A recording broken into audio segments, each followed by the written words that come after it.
மாண்புமிகு பேரவைத் தலைவர் அவர்களே, நம்மளுடைய நிதி அறிக்கையில் பார்த்தீங்கன்னா மிகப்பெரிய ஒரு வெட்டு இருக்கும். நம்ம அப்போ ஒரு புதிய பாலிசியை ஃபினான்ஸில் கொண்டு வரணும். அதில் நமக்கிட்ட இருக்கக்கூடிய வளங்கள், ஃபினான்ஸ் மினிஸ்டர் இல்லை, நம்முடைய வளங்களை எப்படி அரசுடைய கஜானாவுக்கு கொண்டு வரணும்.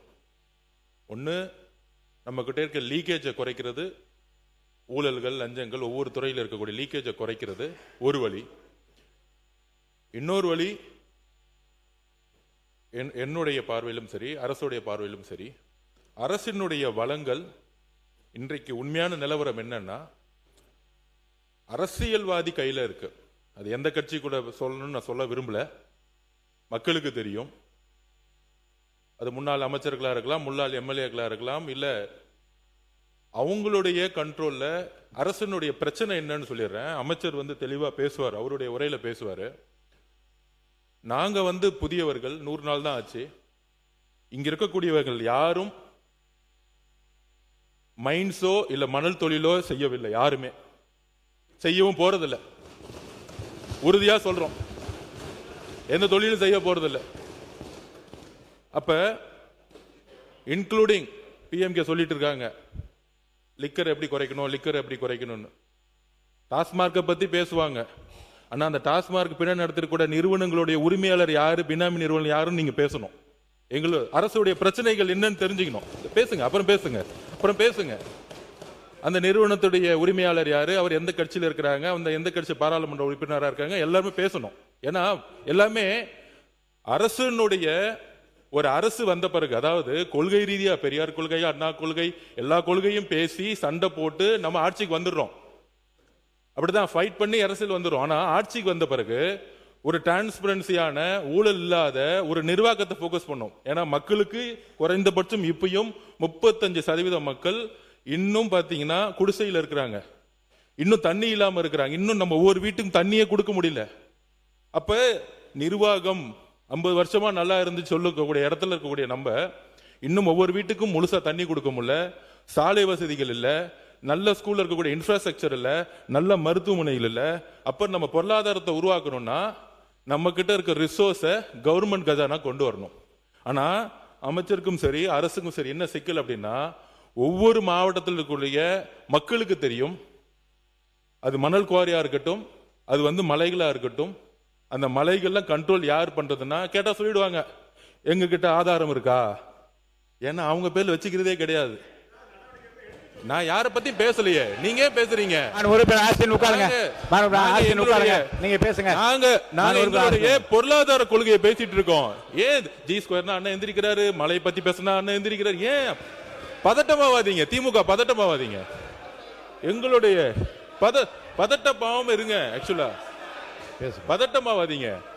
மலையை பத்தி பேசினா மணலை பத்தி பதட்டம். நான் தைரியமா பேசுறேன், எனக்கு ஒன்னும் பிரச்சனை இல்ல, புரியுங்களா? நான் எந்த கட்சி பேரையும் பேசல, எந்த கட்சியை பத்தி நான் பேசல, எந்த கட்சி பேரையும் பத்தி பேசல, எந்த கட்சி பேரையும் பேசல. பொருளாதார கொள்கை தமிழக வெற்றி கழகத்துடைய புதிய ஆட்சி, எங்களுடைய முதல்வர் என்ன செய்ய விரும்புகிறாருங்கிறத நான் பதிவு பண்றேன். அதனால எந்த கட்சி பேரும் சொல்ல.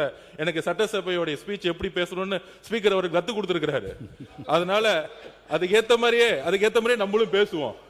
அமைச்சர் அவர்கள் நம்மளும் அந்த வாழைப்பழத்துல ஊசி இறக்குனாங்களா, அதுமே நம்மளும் பேச கத்துக்குவோம். ஓகேவா? அப்ப இந்த பொருளாதார கொள்கை எப்படி இருக்குன்னா, அரசுடைய அதிகாரத்தை அதாவது தேர்தல் வெற்றி பெற்று வந்த பிறகு நிறைய பேர் சொல்லுவாங்க என் பேர்ல ஒண்ணுமே இல்லை. ஆனா அவங்களுடைய குடும்பத்தில் இருக்கவங்க பேர்ல மெடிக்கல் காலேஜ் இருக்கும், இன்ஜினியரிங் காலேஜ் இருக்கும். இது எல்லாம் எங்கிருந்து வந்துச்சுன்னா, இந்த மாதிரி மலைகளையும் இந்த மாதிரி மைன்ஸ்லையும் பினாமிகளை போட்டு, அதுல இருந்து சட்டம் சொல்லுது 10 அடி எடுக்கணும்னா 50 அடி கல் எடுக்கிறது, 50 அடி இடத்துல 200 அடி கல் எடுக்குது. என்னென்ன ஃபைல் போட்டுக்குவாங்க. கூடு சீக்கிரத்துல முதலமைச்சர் பண்ணுவாரு, எல்லாத்துக்கும் ஃபைனும் போடுவாரு, கைதும் பண்ணுவாரு, எல்லாமே நடவடிக்கை இருக்கும். ஆனால் நாங்க என்ன சொல்ல வரோம்னா, முதல்ல இந்த அரசியல் ரீதியாக வெற்றி பெற்ற பிறகு முன்னாள் அமைச்சர்களுடைய பினாமியா இருக்கக்கூடிய இந்த இந்த இந்த மலைகள்லாம் இருக்கு பாருங்களா, மக்களுடைய சொத்துக்களா மாற்றப்படும். அதான் அமைச்சர் வந்து முயற்சி செஞ்சுட்டு இருக்காரு. அப்படி பண்ணும் பொழுது சீல் வைக்கும் போது என்ன ஆயிடுதுன்னா, செயற்கையா ஜல்லியையும் மற்ற ரா மெட்டீரியலையும் அவங்க முடக்கிறாங்க. ஏன்னா யார் கண்ட்ரோல் இருக்கு? இந்த மலைகளும் இந்த ஜல்லியும் இந்த மணலும் யார் கண்ட்ரோல்னா, இன்னைக்கு பழைய முறையில் யார் யாரெல்லாம் இருந்தாங்களோ அவங்க கண்ட்ரோல் இருக்கு. இவர் சீல் வைக்க போனா உடனே சல்லி கிடைக்காம பார்க்க, அப்ப ரேட் ஏறுது. உடனே இங்க இருந்தே நிறைய பேர் மெம்பர் சொல்றாங்க, நீங்க சீல் வைக்கிறதுனால ஜல்லி ஏறுது, மணல் விலை ஏறுது, கல்லு விலை ஏறுது. அதாவது ஆட்சியில் இவங்க தான் இருப்பாங்களாம், அதுக்கு லைசன்ஸ் கொடுக்கறது இவங்க தானா, மைன்ஸோட லைசன்ஸ் கொடுக்கறது இவங்க தானா, அவங்க குடும்ப உறுப்பினர்களும் தொழில் பண்ணுவாங்களாம். ஆனா ஆதாரம் இருந்தா சொல்லுங்க. மாண்புமிகு அமைச்சர்களே, முதல் இந்த பினாமியை பிடிச்சி உள்ள தூக்கி போடுங்க. அங்க அடிச்சா யாரு குரல் கொடுக்கறாங்களோ, அங்க அடிச்சா யார் இங்க எந்திரிச்சு பேசுறாங்களோ அங்கதான் ஆதாரம் இருக்கு. மக்கள் மன்றத்து முன்பு நாங்க ஆதாரம் கொடுத்துட்டா போதும், யாரையும் ஜெயில தள்ள வேணாம். எந்த தேர்தலையும் யாரெல்லாம் பினாமி நிறுவனங்களை உருவாக்கி மைண்ட்ஸை கண்ட்ரோல் பண்ண எந்த தேர்தலையும் அவங்க ஜெயிக்கவே முடியாது. எழுதி வச்சுக்கோங்க. முன்னாள் அமைச்சர் அப்படிதான் மதுரையில் ஒருத்தர் மைண்ட்ஸை கண்ட்ரோல் பண்ணாரு, டெபாசிட் வாங்கல, மதுரையில் ஜெயிச்சுட்டு வந்திருக்காரு. மதுரையில் ஏன் தெரியுமா ஜெயிச்சாங்க? முன்னாள் அமைச்சர் மதுரை இருக்க எல்லா மைண்ட்ஸையும் கண்ட்ரோல் பண்ணாங்க. அதனால தான் அவர் இன்னைக்கு சட்டசபைக்கே வர முடியல. இதுதான் மக்களுடைய தீர்ப்பு. எப்பொழுது மக்களுடைய சொத்தை தன்னுடைய பினாமி நிறுவனங்கள் மூலம், தன்னுடைய குடும்ப நிறுவனங்கள் மூலம் கைப்பற்றாங்களோ, மக்கள் தேர்தல் அரசியல தூக்கி எறிவாங்க. எழுதி வச்சுக்கோங்க. இதுதான் புதிய அரசியல். நாங்க ஒரு மைண்ட்ஸை தொட மாட்டோம், நாங்க மணலை தொட மாட்டோம். எல்லா சொத்துக்களையும் மக்கள்கிட்ட கொண்டு போய் சேர்க்க வேண்டியது அமைச்சரோட பொறுப்புன்னு முதலமைச்சர் சொல்லி இருக்கிறார். அதுக்காக தான் நாங்க பண்ணிட்டு இருக்கோம். அதனால மாண்புமிகு பேரவைத் தலைவர்களே, ஆதாரம் இருக்கான்னா 30 வருஷத்துக்கு முன்னாடி யார் யாரெல்லாம் சைக்கிள்ல வந்து அரசியலுக்குள்ள வந்தாங்களோ, இன்னைக்கு யார் யாரெல்லாம் மெடிக்கல் காலேஜ் கட்டியிருக்காங்களோ, யார் யாரெல்லாம் இன்ஜினியரிங் காலேஜ் கட்டியிருக்காங்களோ, யார் யாரெல்லாம் பெரிய பெரிய பங்களா வந்து அரசியல் வந்து பேர் கட்டியிருக்காங்களோ, அங்கதான் உண்மையான ஆதாரம் மக்கள் பார்வையில் இருக்கு. மக்கள் தேர்தல் அரசியலில் தூக்கி எறிவார்கள்.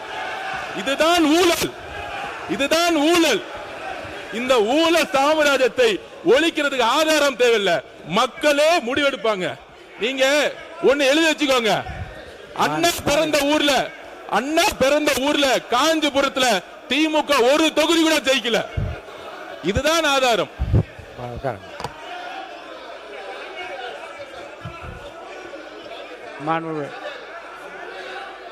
மாண்புமிகு அம்பேத்குமார் நீங்க பேசுங்க. மாண்புமிகு அம்பேத்குமார் நீங்க பேசும்போது பேசிருங்க. உட்காருங்க. மாண்புமிகு அம்பேத்குமார் அவர்கள்.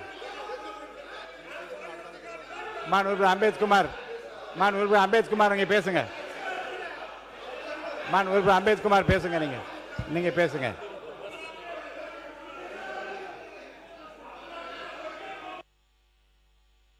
மாண்புமிகு அம்பேத்குமார் அவர்கள்.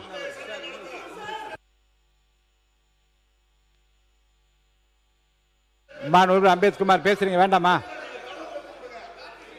அவர் பேசட்டும். மாண்புமிகு அம்பேத்குமார் பேசுங்க. அவர் பேசட்டுங்க. உங்க சார்பாக அவரை பேச சொல்லுங்க. என்னன்னு மாண்புமிகு அம்பேத்குமார் பேசுங்க. அடுத்தவரை கூப்பிட்டுருவேன்.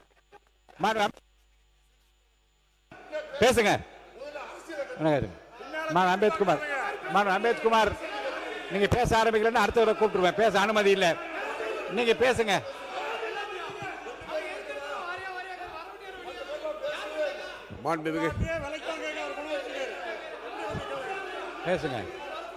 பேசுங்க. நீங்க பதிலளிக்க சொல்லுங்க. அவை முன்னவர். மாண்புமிகு பேரவைத் தலைவர் அவர்களே, அவர் யாருடைய பெயரும் அவர் குறிப்பிடவில்லை. ஆகவே யாருடைய பெயரும் குறிப்பிடாத நேரத்தில் திராவிட முன்னேற்ற கழகத்தை சார்ந்தவர்கள் எழுந்து நின்று கோஷமிடுவது சரியாக இருக்குமா என்பதுதான். மாண்புமிகு உறுப்பினர் அம்பேத்குமார் பேசுங்க.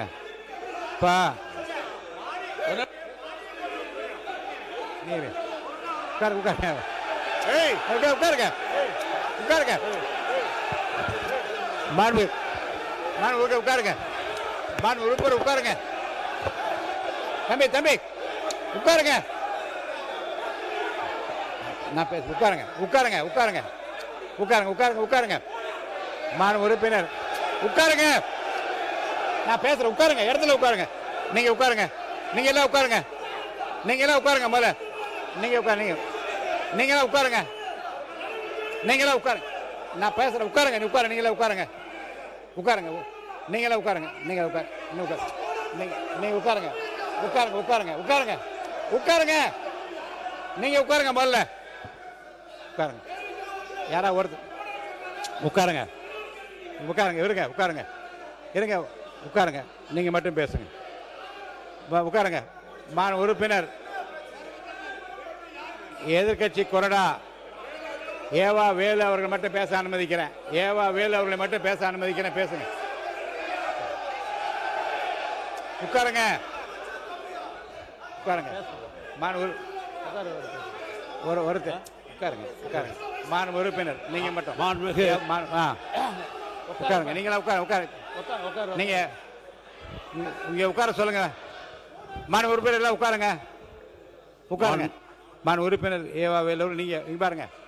உட்காருங்க. மாண்புமிகு பேரவைத் தலைவர்களே, நான் திரும்ப திரும்ப சொல்லிக் கொண்டிருக்கிறேன், இந்த அவையை பொறுத்தளவுக்கு பேரவைத் தலைவருடைய கட்டுப்பாட்டில் தான் நாங்கள் எல்லாம் பாதுகாப்பாக இயங்குகிறோம்.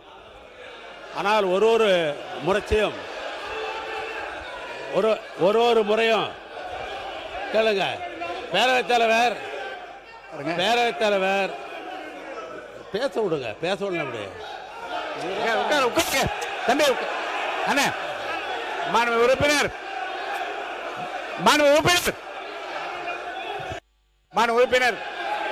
அமைச்சர் பெருமக்கள் கொஞ்சம் கண்ட்ரோல் பண்ணி எல்லாரும் உட்கார வைங்க. உட்காருங்க. எல்லாம் உட்காருங்க. உட்காருங்க. மாண்பு அமைச்சர் உட்காருங்க. உட்காருங்க. அரசு கொறடா உட்காருங்க. அரசு கொறடா உட்காருங்க. உட்காருங்க. அரசு கொறடா உட்காருங்க. உட்காருங்க. உட்காருங்க. அரசு கொறடா உட்காருங்க. உட்காருங்க. உட்காருங்க. அரசு கொறடா உட்காருங்க. அரசு கொறடா உட்காருங்க. உட்காருங்க. இருங்க. உட்காருங்க. உட்காருங்க. உட்காருங்க. உட்காருங்க. மாண்பு நீர்வளத்துறை அமைச்சர் அவர்கள். மாண்பு பேரவைத் தலைவர் அவர்களே, பொதுப்பணித்துறை அமைச்சர் அவர்கள் யார் பேரையும் சொல்லாமல் சொன்னார்கள். அப்படி பேசியிருக்கும் போது இருங்க அவர் மாண்பு உறுப்பினர் அவர்கள் அவர்தான் முதல்ல அவர் மரியாதை குறைவில்லாமல் பேசினார். இல்ல நாங்க இல்ல பொதுப்பணித்துறை அமைச்சர் அவர்கள் யார் பேருமே குறிப்பிடல. குறிப்பிடாத போது ஏன் நீங்க எல்லாருமே எழுந்திருக்கிறீங்க? எதுக்கு நீங்க இதை பத்தி பேசுறீங்க? அவருடைய கருத்தை சொன்னாரு. அது மாதிரி உங்களுக்கு கருத்து இருந்ததுன்னா நீங்க தாராளமா உங்க கருத்தை சொல்லுங்க. நாங்க அது பதில் சொல்ல தயாரா இருக்கிறோம். எதுக்கு தேவையில்லாம இந்த பேச்சு வர்றதுனால தான் இந்த சபையுடைய எல்லாமே நமக்கு மாண்பு சபாநாயகருக்கு நம்ம சங்கடத்தை உண்டு பண்றோம்ன்றது இந்த நேரத்தில் நான் தெரிவிச்சுக்கிறேன்.